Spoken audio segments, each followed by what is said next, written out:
I had always believed that history could be tamed, understood, and categorized. I could find the past's bones, polish them, and place them in neat rows for display. I didn't expect the past to come for me, to claw its way out of the earth, desperate for attention. Moving to a small, isolated town on the outskirts of a dense forest had been an impulse. Maybe I wanted to change, or maybe I just needed to escape the unrelenting noise of city life.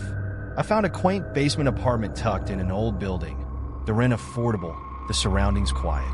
The apartment had a certain charm with its high ceilings and old wooden beams, though the walls seemed to exude a palpable chill. My only companion was Rufus, a stray dog I had adopted from the shelter just before the move.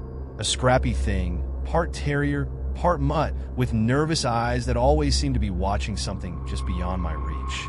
It wasn't long before I began working on my latest project, cataloging the artifacts from the now-abandoned mental asylum that had once sat on the outskirts of town. No one in town seemed to want to talk about it, but the locals whispered rumors, stories of strange rituals, vanished patients, and whispered names in the night. The asylum had been shut down decades ago after a fire, but I was determined to unearth its secrets, as grim and dark as they might be.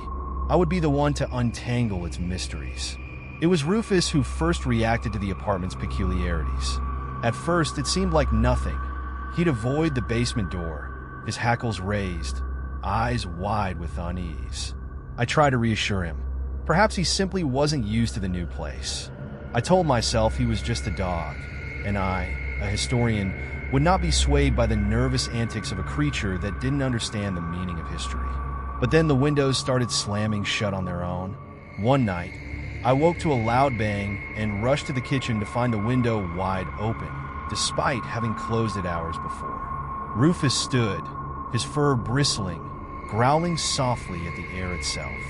The apartment was cold now, colder than it had ever been, and I could feel the whispers just on the edge of hearing. I tried to dismiss it, blamed the wind, blamed the house's age, blamed my own growing paranoia.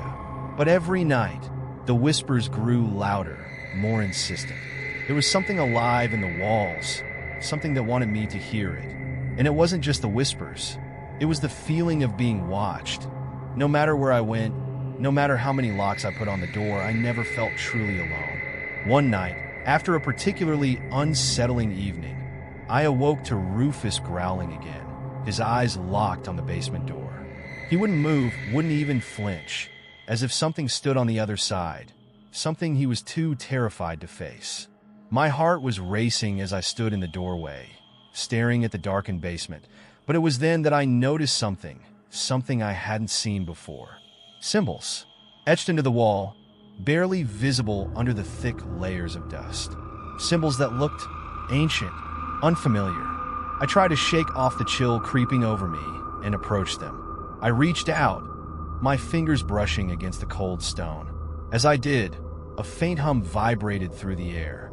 At first, it was barely perceptible, but the longer I stood there, the louder it grew, until the entire apartment seemed to tremble with it. The symbols pulsed, faint lines of energy threading through them like veins. It was then that the whispers coalesced, forming words. Not just random murmurs, but actual voices. They echoed through the room, brushing against my skin with an icy, malevolent touch. "You shouldn't be here." I recoiled in fear, but found myself drawn back to the basement.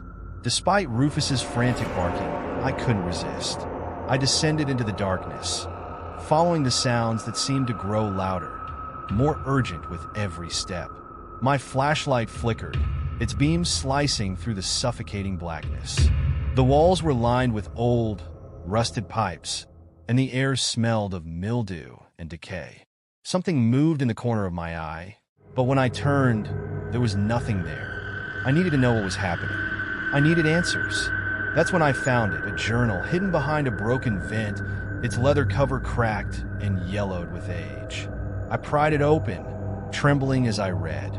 The writing was barely legible, scrawled in frantic, desperate ink. The words painted a chilling picture. A patient in the asylum had called upon something ancient, something dark.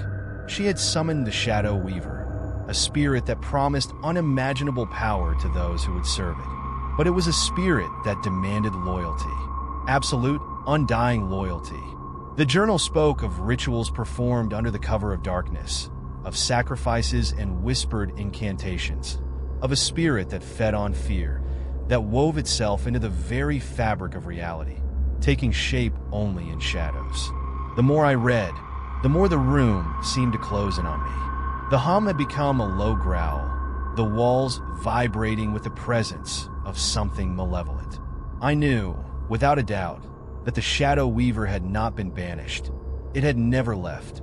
A terrifying thought gripped me. I had been playing with something far more dangerous than a few forgotten artifacts. I had to destroy the journal. It was the only way to rid myself of whatever curse had followed me from the asylum. I gathered the courage to rip it from the pages, to burn it, destroy the vessel of the Shadow Weaver's power. But the basement lights flickered, and then they went out. It was in that darkness that I saw it, a shadow, tall and indistinct, moving with deliberate, menacing grace. I felt its presence before I saw it, cold and oppressive, pressing against me from all sides. "You can't escape." I froze. The whisper was in my ear now, a rasping breath that sent a shiver through my spine. The shadow seemed to stretch, pulling itself toward me, bending reality as it reached out with hands that were nothing but darkness. The hum had turned to a deafening roar, and I could feel the walls closing in. Rufus bolted up the stairs before I could even react. I followed, stumbling, clutching at the railing as I hurried out of the basement. I slammed the door behind me, heart pounding, chest heaving with fear. But the shadow was not gone. It had followed me. In the reflection of the hallway mirror, I saw it, lingering just behind my shoulder, its form flickering in and out of sight. A reminder that it was never far from me. No matter where I went, no matter how far I ran, I would never escape the Shadow Weaver. And I could never forget the whispers that promised one thing. Your life is mine now. I never expected a simple charity event would become the beginning of something dark. Every year, my family hosted a Halloween fundraiser at the old chapel in our village, a place long forgotten by most. It stood at the edge of town, a crumbling monument to a time no one cared to remember. But my parents believed in giving, and despite its dilapidation, they chose it as the venue for a Halloween charity event benefiting orphan children in the area. This year, we had a new idea: to hand out blessed trinkets to those who attended, small tokens of faith that we hoped would bring comfort to those in need. My best friend, Sophia, and my cousin Mark always helped out. They were as familiar with the chapel as I was. We spent most of our childhood in that place, running through its long corridors, hiding behind rotting pews, and exploring its forgotten corners. But this time felt different. A sense of unease hung in the air from the start. We set up for the event in the chapel's long, dark nave, stringing up twinkling lights and placing baskets filled with small crosses, prayer beads, and silver coins on each row of pews. The building was drafty and smelled of old wood and mildew. The stained glass windows, cracked from years of neglect, let in streaks of the dying sun's light, casting strange patterns across the cold stone floor. As the evening progressed and the charity began, the air seemed heavier, thicker, like something was pressing against the chapel's walls from the outside. That's when the first strange occurrence happened.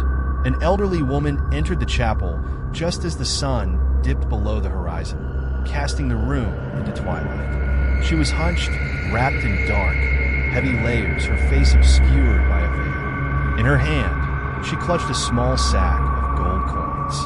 The woman shuffled toward the front, where I stood with Sophia, arranging the remaining trinkets. She reached into her bag, pulling out a handful of glittering gold and placing them onto the altar. "Don't worry," she croaked, her voice rough like the scraping of old stone. "My son will return with more. He'll make sure you have everything you need. Just wait. Wait until midnight." Sophia shot me a questioning glance, but I smiled politely into her. Her words were strange, but we weren't in a position to question her patience. I thanked her, and she shuffled off into the shadows of the chapel without another word. Mark was busy setting up some candles near the back, and I saw him glance at her curiously as she passed. The evening proceeded uneventfully at first. Families came and went, children laughing as they received trinkets, their faces painted in joyful, innocent designs. But then, as the event was winding down and the chapel was bathed in the dim light of flickering candles, the scream shattered the air. Sophia, who had been standing near the back, suddenly let out a blood-curdling scream. Her body jerked back as if someone had grabbed her, and she stumbled toward the nearest pew. We rushed to her side, only to find her pale, wide-eyed, and trembling uncontrollably. There was someone, she gasped, clutching at my arm. Someone in a priest's robe. He reached for me, tried to pull me into the shadows. I couldn't move. Mark was already looking around, his eyes scanning the chapel's darkened corners. "There's nobody here, Sophia. You must have imagined it." But Sophia shook her head violently. "No, I saw him. I saw his face. He had no eyes." The hairs on the back of my neck stood up as the temperature in the room seemed to drop. I felt it too, an oppressive, suffocating weight in the air. We searched the chapel, calling out for anyone who might have slipped in unnoticed. But the only thing we found was one of the priest's robes, discarded in the corner behind the altar, as if someone had shed it. There was no sign of the man Sophia had seen. We didn't know what to do. My parents decided to close the event early, and we called the local clergy to investigate. They arrived promptly, but their search yielded nothing. No figure, no strange presence, and no explanation. They reassured us that it was probably just a trick of the mind, nothing more. But even as they left, I couldn't shake the feeling that something terrible had been set into motion. That night, as I lay in bed in my family's nearby house, trying to shake off the evening's events, I heard it. At first, I thought it was just the wind howling through the cracks in the walls. But then I realized the sound was coming from somewhere deeper, from the chapel itself. A faint whisper of words I couldn't understand, followed by a prayer that seemed ancient, almost foreign. I bolted upright in bed, heart racing. I threw on my slippers and ran to the window, pushing aside the thick curtains. Outside, the chapel stood in the moonlight, silent and still. But something was wrong. A shadow passed across the cracked stained glass window, moving slowly, deliberately. I squinted, trying to make out the shape.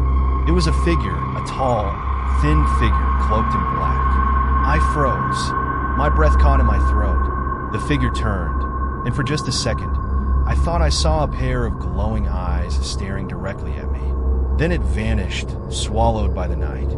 I couldn't sleep after that. The whispers continued, soft and unsettling, lingering in my ears long after I had returned to bed. The chapel was calling me as if it were waiting for something, or someone. The next day, things grew even stranger.